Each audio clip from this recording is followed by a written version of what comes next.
伫智利中部海岸有一种徛鹅数量这几档是减少真济。今年甚至只有一对徛鹅有生蛋，未来是真有可能会绝种。专家是讲因为禽流感甲适应现象，佮加上海洋的污染徛鹅的生存是面对真严重的威胁。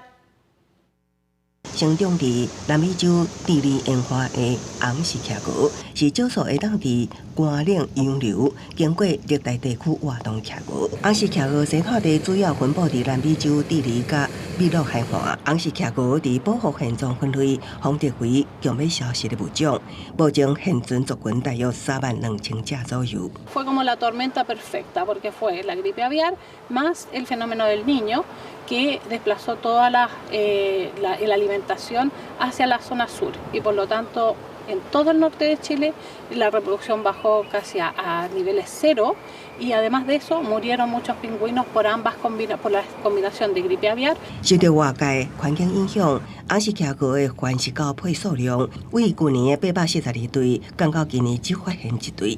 过去几十年来，红氏徛鹅已经成做生态旅游的焦点。即马多数的徛鹅拢伫保护区内繁殖，各个动物园也拢会当看到因形影。